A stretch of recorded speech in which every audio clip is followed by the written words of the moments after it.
Berg Podcast. Thanks for joining us today. With me today is Dan. Hey, everybody. And special guest, Tori. Hi, guys.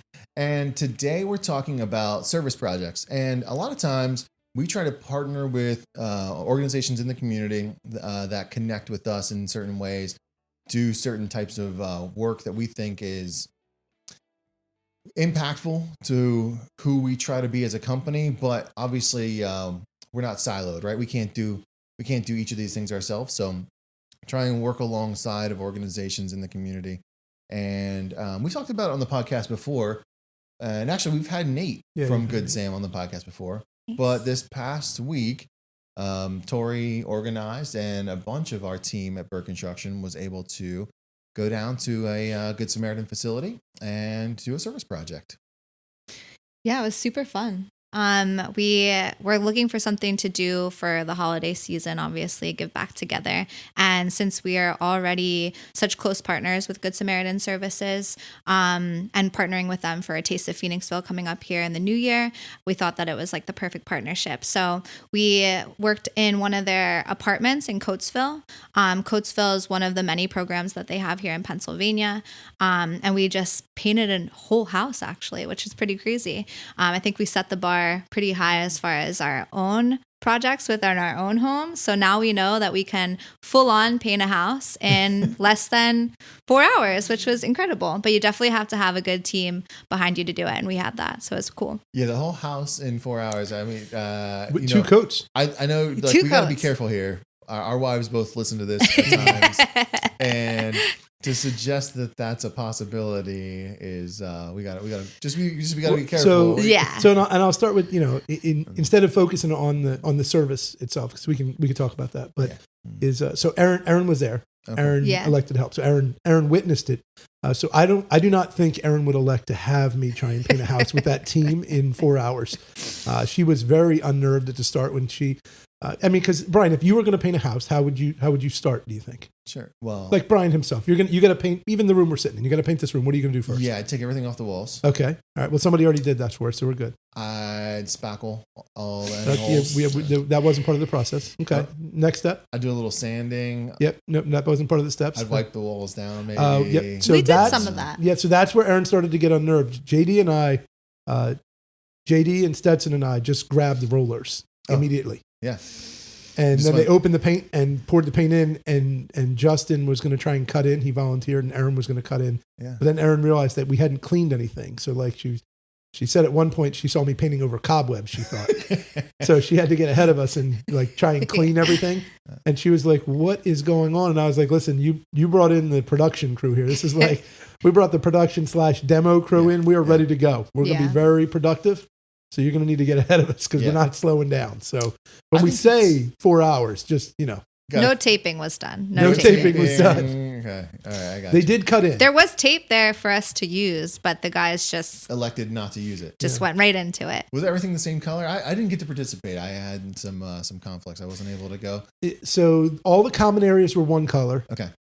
The trim was a second color, and the bedrooms were a different color. Gotcha. Which did make it a little bit easier, for sure. You can move a little faster. Yeah. Not changing colors. Not changing colors. Yeah. Yeah, that makes sense.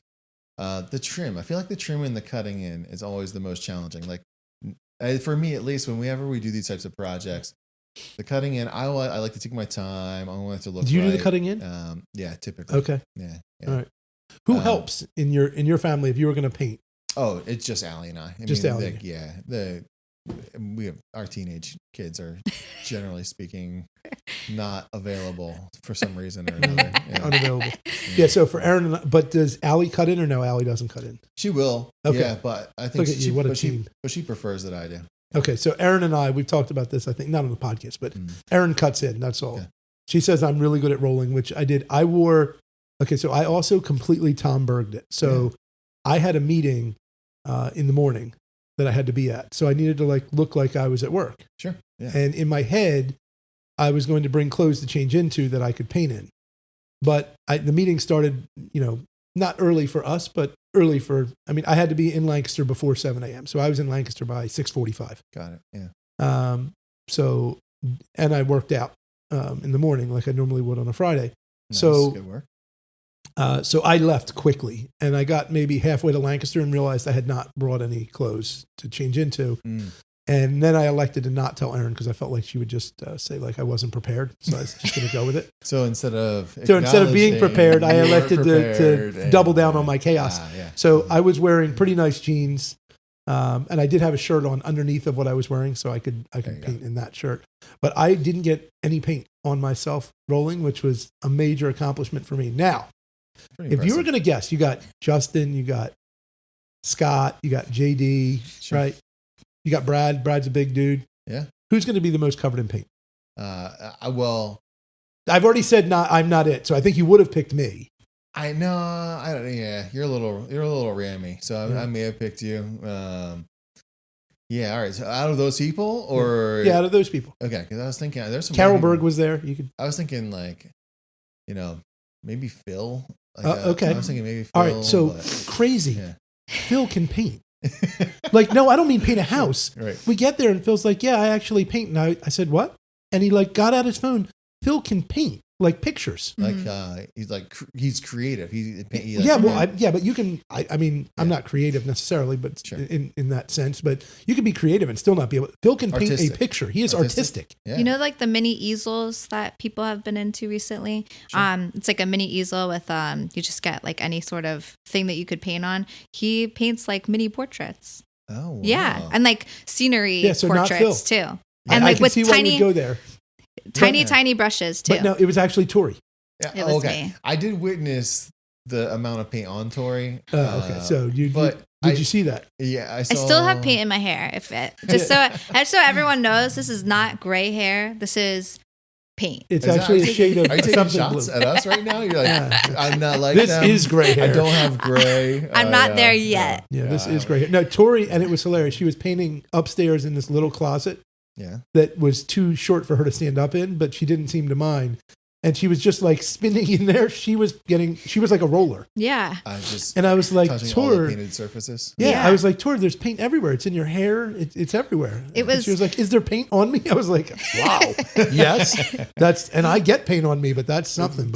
And I haven't learned. I mean, I'm only 2 years into homeownership, and we have painted some rooms in our house, but maybe not to the point where we are on our second color of paint. And yeah, I just learned that when you really wet a roller and then go to the wall with it, it sort of sprinkles you a little bit. So I definitely left with a dusting of beige paint all over my face, and I was definitely covered in it for sure. Yeah. Yeah.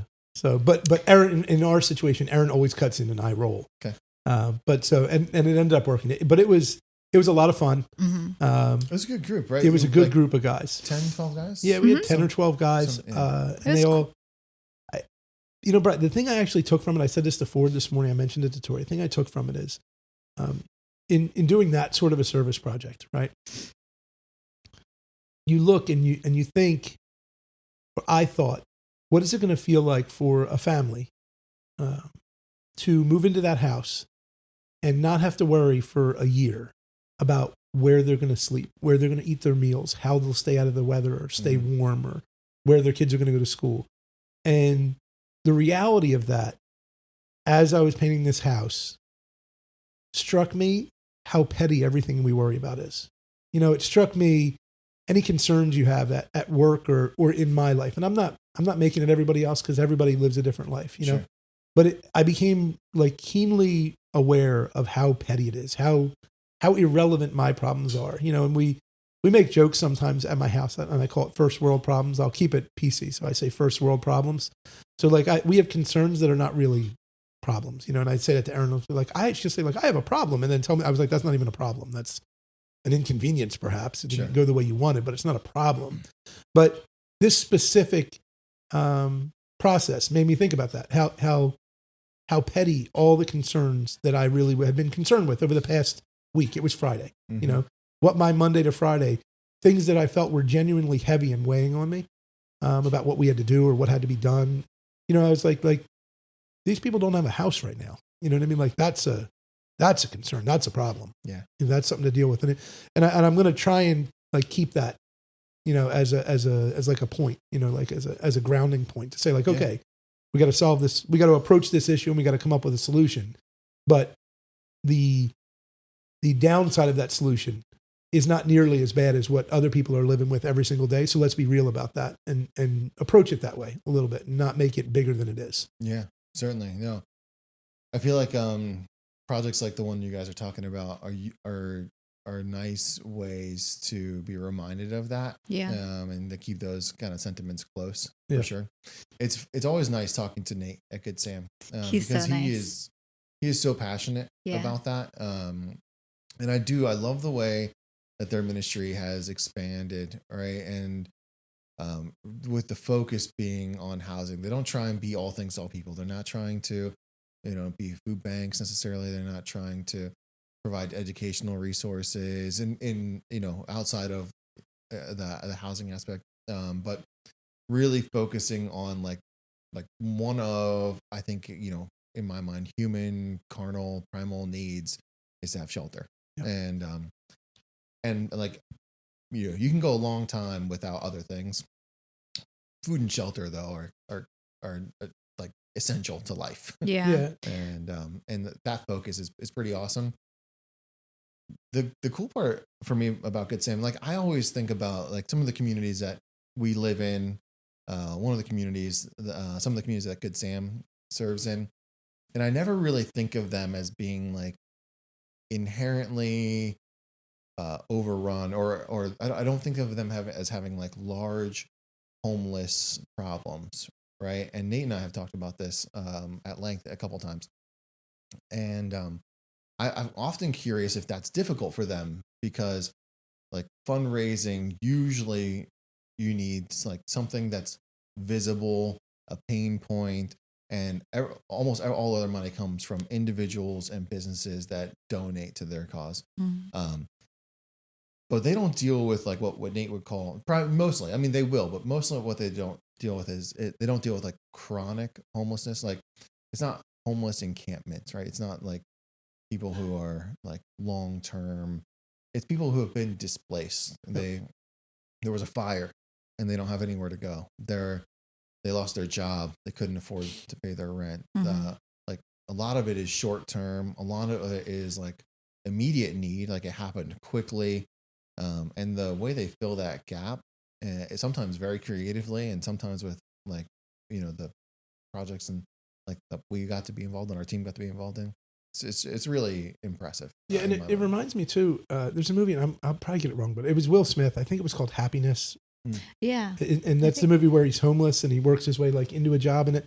And that movie years ago really struck me because of it, like and like in a crazy tie to sports, right? Like people perceive that the person who makes it in anything is they made it because of some like fortunate chance, right? Or some, no, they made it because they were the most likely to make it, right? Mm-hmm. Like that, oh, well, Saquon Barkley is the running back because he's the most gifted running back. Like, well, he's very gifted. But if you go back to when he's 16 years old, is he the most gifted? Or did he work the hardest? Or did a break go his way? Like sometimes it's hard work and sometimes it's luck, but most times it's a combination of continued hard work. And this conversation I have with my girls is you have to show up and play every single day. Like the person you've been waiting to see you is standing there if you want to be this thing, because you don't know when they're there. Yeah. And I sort of tie that with this. The reason I tie that together is when you end up in this situation, there's so many people that are so close to not having a roof over their head. They're living paycheck to paycheck, and you don't need a lot to go wrong. And then once it goes wrong, the like entry fee, we talk about that with work, right? Like what it takes to get into be able to bid a job. Mm-hmm. The entry fee is so high, the buy-in to get back in. Like you want to get an apartment, the simplest thing, you lose your house, you want to get an apartment, but for that apartment, you're going to need, at least 1.5 months, or, you know what I mean? At least. And then you're going to be able to pay the bills. And if you're credit shot, how are you going to get the electric or the heat? So now you got to look for an apartment that has that included. But you don't have, like you start to go down this road and all of a sudden it becomes very hard to find a place to live. Yeah. And you think, we both have kids. Obviously Tori doesn't have kids yet, but when you have kids, it really starts to weigh on you. You know what I mean? And I can't imagine what that would feel like, and then I as we were painting the house, and I had mentioned it to Tori before, but she was talking to Kelly, and I said, like, do you need furniture? I was like, because my mom has an abundance of furniture. much more than I would like, and she doesn't need it anymore. And so I started to talk about like, well, okay, well, what would you need? Like, because I could just get a trailer and go to Jersey. And we call it, at my siblings and I, we call my mom's house El Storage. And she has a place that she rents down the shore. We call that Storage by the Sea. So it's like a French-themed thrift store. In an ironic twist, I will pay you to take the furniture, Brian. So like if you need a bureau, if you come get it, I would pay you like $20 to take it, because otherwise I'm going to have to deal with it at some point. Yeah. So Storage is actually it's a thrift store that pays. But I literally said to Kelly, I was like, if you need stuff, tell me what it is, and I'll just take a trailer and go to Jersey. I'm sure my mom will have those things you need. And my mom would be happy to have someone use them and need them again. But you don't think about it. But, if we need a new bed, we just go buy a new bed, but I mean, if you don't have a house, how are you going to buy a bed? And even if you're lucky enough to then work yourself to a house, do you have the money to buy the bed? It's just, it's real. You know what I mean? It makes everything else seem kind of foolish. I think what's cool too is that, like, I think that everyone who participated had different takeaways from the project. And something that I definitely took away was that they definitely have different groups of people from, whether it's they're coming from their organization and they're looking for a volunteer opportunity like we did. But Kelly was actually telling me that she recently had a group of teenagers from like a local high school who came and participated and helped them clean up, I think, some of the landscaping around one of their houses. And one of the guys who was living in the house was only 20 years old. And when he shared that with the group of teenagers who was there from the high school, they were all shocked, like jaw dropped. That someone pretty much really close in their age could be experiencing something like that. And I don't know if he had kids or not, but either way, just the fact that, he shared that with them, and that kind of like opened up their eyes to, how easy it is to come down on bad times, especially in a world where everything is really expensive and you do have to, have the right opportunities in front of you to take care of yourself. It was a cool perspective to hear from their point of view, being someone who's so young and has their whole life ahead of them. But just to know that, you have to make smart decisions and, seek out those opportunities to put yourself forward in life, because that alone will like set you up, and it could easily go the opposite direction. Well, I was also taken back by the guys themselves, by the people themselves, our people. You know what I mean? That they just, not only that they were doing it, because that isn't surprising to me, and not that they wanted to sort of help. That isn't surprising to me. It was more just like getting to not be standing at work and seeing them be who they really are, and then overlay that on who we want to be as a company. Mm-hmm. And it becomes pretty obvious that there's a lot of mesh there. You know what I mean? There's a lot of people doing things because it's the right thing to do. You know what I mean? People doing things because they want to help the other person. You know what I mean? People doing things for the greater good. You and I talk all the time. One of my favorite things is greater good. And that's very personal, right? Because people sometimes skew their own benefit and greater good, right? Like just because it's good for you doesn't mean it's good for everybody else. Like sometimes you have to look, and greater good is not what's best for you. But in the long run will benefit you because it's good for everybody.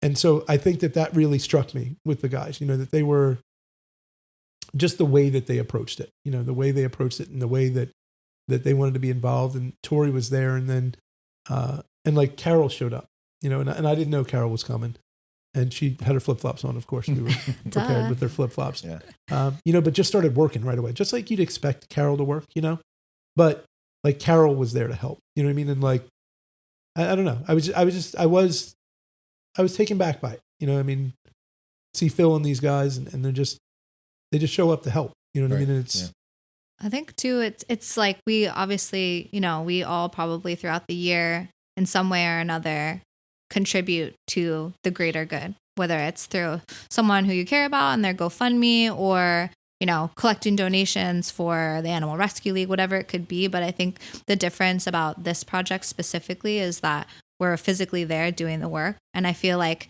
just that, like putting in the elbow grease and like seeing the rooms, they started out in this, darker tan color, and it's obviously a loved apartment, so there was wear and tear throughout the doorways and stuff like that. But just seeing what we were able to accomplish together, and all of us, not just a few people who were fooling around, like all of us really put in the time and care, and we started from the first floor all the way up, and we even in closets, like we painted closets, and I'm sure there's definitely some areas that need to get gone over a little bit, but yeah, I just think the action of actually doing the work versus contributing financially or whatever it might be, you can't help but walk away and feel like really good about what you just did. Yeah, I'm glad you said that, because I feel like as an organization, that's something that we've talked about for years, right? And Ford has been saying for a long time.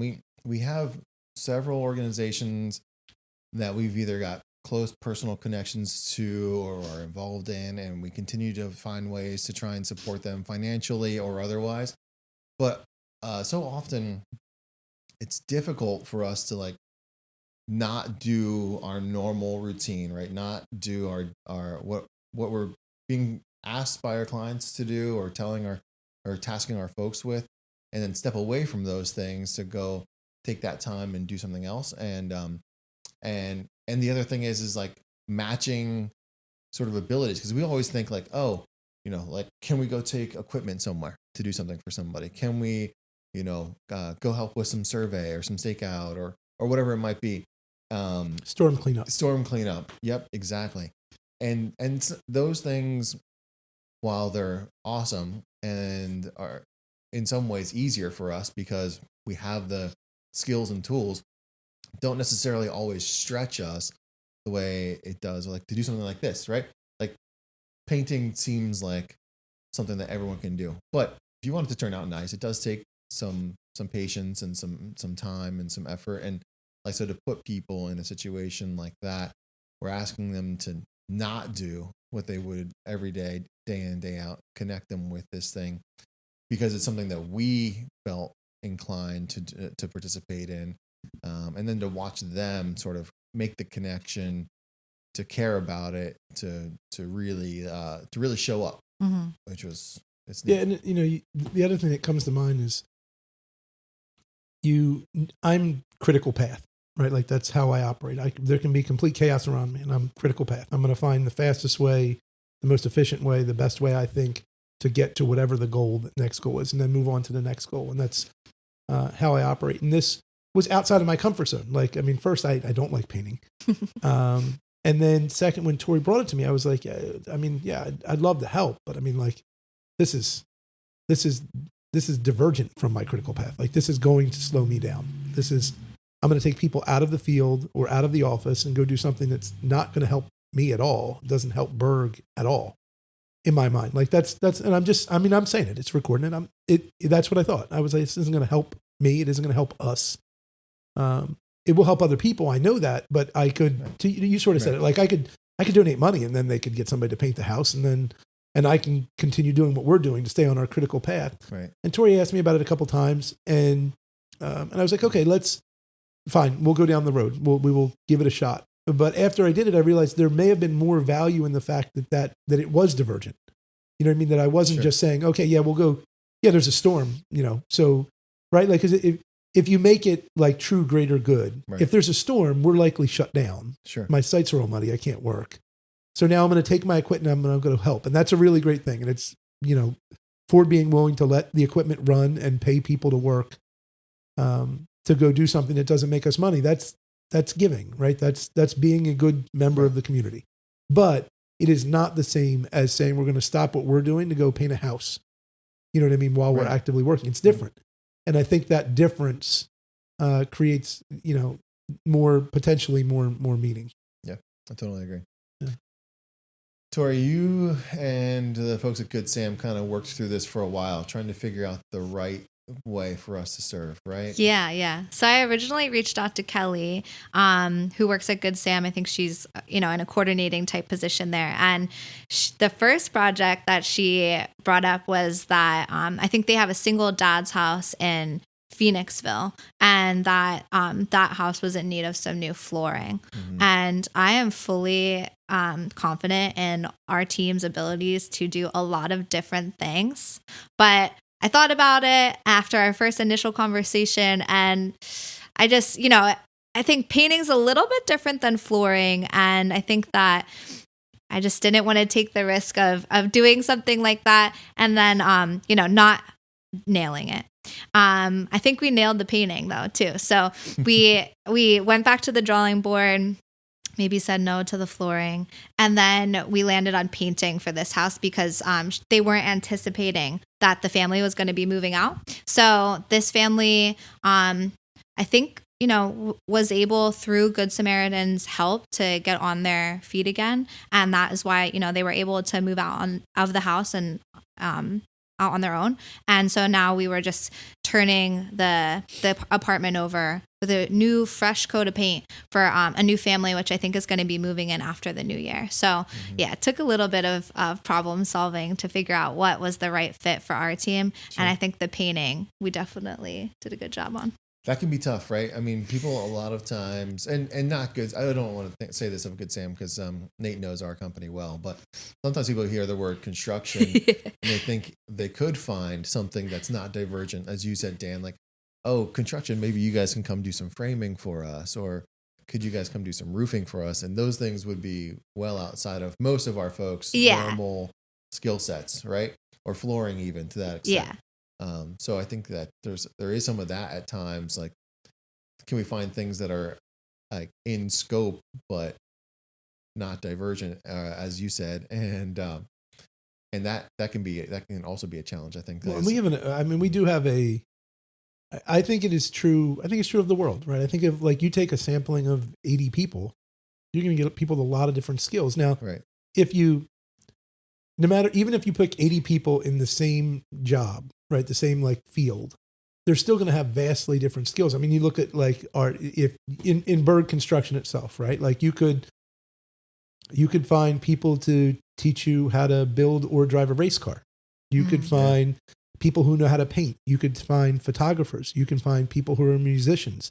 You can find people who build cabinets. You can find, people who can teach you how to weld or work on a car. You can find people who know how to hunt, people who know how to ski, people who know how to surf, people who know how to, do.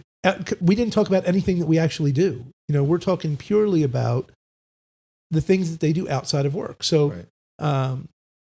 I think in that sense, snowmobile, like I'm just going through like thinking of each of the guys, different things that I know that they do, or girls, you know what I mean? You can find, it comes to mind all the meals with trade. You know what I mean? Like you can find people who could help you know how to cook or to bake or to, do any number of things because that's how diverse we are as a company. So, so that ability is there. It's really funny. Like if you said like, hey, we want to paint a house or the flooring, like I wasn't a fan of it, but it was, there's more to it than that. There was a part of me that didn't want to put our guys in a situation where I'm saying like, hey, we're going to do like dirty manual demo, which is funny that I would say it, but it didn't feel divergent to me. Honestly, it felt like if you're going to make me do that, like, okay, we'll do it, but we're going to do it our way. Like we're going to, I'll rip the floor out. You know what I mean? Like I might rip more than that out. Right. But it is an amazing group of people when you put them together. I mean, when Phil pulled out his phone, he was like, I paint. I assumed Justin would paint, but I knew Justin painted houses. Sure. Yeah. But Phil pulls out his phone and has paintings on it. And I'm like, I would have never thought Phil. I mean, I don't know why I wouldn't have thought it, but I just wouldn't have. If you said like Phil rides dirt bikes, like, okay, I can believe that. You know what I mean? Like Phil works on his car, but Phil paints. It shocked me. Yeah. And he's flipping through his phone and he's proud of what he paints. And it was amazing. I mean, I said to Phil, I said, I can't paint a circle. Yeah. You know what I mean? Like I am a terrible artist. So that is cool. Yeah. Yeah. I guess that is like one of the side effects of these types of things. It sort of like brings out some of the personality of our folks that we might not get to see in their normal. Yeah, and that's like added value for us as coworkers, that we know. We also found out Tori has an interesting sense of rock. She was like, they were like, hey, what music do you want to play? And Brad, there's a similarity. Brad, I think Brad and you have a similar Brad and I like musical streak of what you like. And so, but I think you would expect rock. She said rock, and then she put on it was like she claims that she just selected something and it was the playlist. It was not. It was a version of very like soft rock, and Scott Gardner immediately commented like, this song brings me back to a lot of choices I made that maybe I shouldn't have made from the 70s. I picked picked the playlist from Spotify. Okay. I typed in classic rock playlist. I selected one that had a cool picture on it and kind of just rode with it. And I mean, I do some of the video editing and social media, so I'm always looking for songs that I think are like guys will like. So I kind of browsed through the playlist and I saw some, I think I saw some Metallica, but then also I saw like, Journey and stuff like that. So I mean, Journey can be okay. Definitely a wide karaoke song. It was a depth of a playlist. Yeah. So then she switched and I don't know what happened. And I was like, okay. Well, but then everyone parsed out like what rooms they were painting and their own music came on. So, Brad was listening to like, I don't know. I feel like a little bit more try like and go to Christmas music too. I did try Christmas music for a hot second, and that quickly got shut down. Really? Yes, yes. The guys weren't in favor of that, but I think Brad was listening to like his rock seemed a little bit more like festival rock at some point, which was a little surprising. Rock. Yeah. They have all kinds of clever names, like Dad Yacht Rock is a thing now. Yacht Rock, Divorced Dad Rock, Divorced Dad Rock. Yeah. Danny told me about that one. Divorced Dad Rock. Yeah, that's what they call Creed. Yeah, Creed. Yes, Dad Rock, Creed. And who sings Rooster? Oh, come on, you guys know this. I don't think I know that song. Rooster. Yeah, yes, you do. I do. Yeah, I'm not singing on the podcast, but yes, you do know the Rooster song. Wait, go ahead. Give us a little bit. I am also a terrible singer. If it's artistic, you don't want me. I'm not gonna try and sing it. The guys, all the guys are gonna be like they're special. They can't remember who does this song. Okay. I can't think of it right now. Yeah. So we got to move on. Yeah. But it was funny. The guys listening to different music. You know what I mean? It was just it was a good time. It was awesome. Enjoyable. We got to just forget about everything and just do something for not our own benefit. And there was real value in it. I appreciate everything the guys did. Mm-hmm. Taking time out of their day and their work schedule, because it's not like their work went away. You know what I mean? They finished the day, and it was funny also to watch each of us like step away for a second as we're like taking or making phone calls. Just to make sure that because the crews are still running. So crews are still running. People are still there. They need support or assistance. Jack was trying to figure out how to run without Phil. Yeah. You know what I mean? And Justin's not at Longwood. But no, it was a good time. I thought it was productive. I look forward to doing it again. Nate stopped through and talked for a little while to us. So, and as Tori said, we'll see Nate at Taste of Phoenixville, which is one of their big events that, if you're in the area for Taste of Phoenixville, you can look it up. They're online. Good Samaritan. It's a good time. Music and food and a bunch of auctions and stuff. Yeah. Yeah, I think what you said too, like Good Samaritan is completely privately funded. So they rely a lot on the help of organizations like ours who, do take the time out of their day to volunteer their time to do projects like this. So whether the whole time that this house was connected to one of their offices in Coatesville, so the whole time it was cool as I went back over there for different things that people were dropping off donations like the whole time. And one of the staff members there, it looked like Santa's workshop around the lunch table. Like she was getting all of these different presents together that people had been donating. And, they rely on a lot of support from the community around them, from the different communities around them, Phoenixville, Lancaster, Ephrata. And it was just cool to be able to contribute to that this year. Yeah. Yeah. The other thing, Brian, with them, and I really want to dive into this a little bit as we wrap it up, is the privately funded idea, right? Mm-hmm. Like of all the things we can agree or disagree about politics in our current environment, as I came west out of New Jersey, the thing that, and you and I have talked about, that really struck me about the Lancaster County area is the way they take care of each other. Like this idea that the greater good, right? That people picture it like the Amish with the barn, right? Like that's especially being from New Jersey, like that's what they talk about is that. But it goes so much deeper than that, and that's the idea that Good Samaritan gets to do what they deem the best thing for the greater good with really no restrictions because no one has any say. You know what I mean? Like people are donating money and then people who have made it their life's work to go try and help people get to decide where and how that money gets spent with no restrictions from government saying this is what you can or can't do. And that's something that's really powerful, because otherwise you have to meet the guidelines of the funding these funding sources. The government gives you money to tell you how to spend it. Yeah, so. Like, Brian, it's really unfortunate that you're homeless, but you were homeless on a Tuesday, not on a Monday, so you can't move there. And I'm just like outright making up stuff. I don't know what the rules are. I know. But in other words, but that's the point. Like, oh, I'm sorry, that's unfortunate for you. You know what I mean? You made too much money last year. You this whatever the things are that someone in good spirit tried to set up a guideline for how things would run, didn't think of the individuals, because you can't. Sure. But Good Samaritan gets to make the decisions based on people coming to them and saying, we need help. And they try and figure out how to help them. And that's powerful. So Ford is always intentional and says when he donates, he wants to donate directly and to things that he knows where it's going, right? Like, he doesn't want to donate it and 70% of his donation goes somewhere. He wants to donate and 100% of his donation hits the people, or, maybe it's not 100, but you know what I mean? 90 something percent, whatever those numbers are. Yeah. But he also wants it to be local, right? Like, not that we wouldn't help. I mean, we talked about with the hurricane or the hurricanes that went through North Carolina, that we reached out to some of our friends and said, like, hey, if you've come up with a way to help, we will send equipment. We'll try and come down ourselves. You just got to tell us what you need. We didn't want to just, donate $5 and feel better about ourselves. Right. If we're going to help, we want to jump in and help. And I think this was a really good example of it. Yeah, I totally agree. And it's always, I think the time of year certainly helps to make it more impactful, not only for our folks, but for the families that are involved. As you get to the holiday season, and Good Sam continues to find ways to help people meet those needs where they're at. So that's probably a good place to wrap it up. We hope you got something from this today, folks, and we hope you come back for another episode.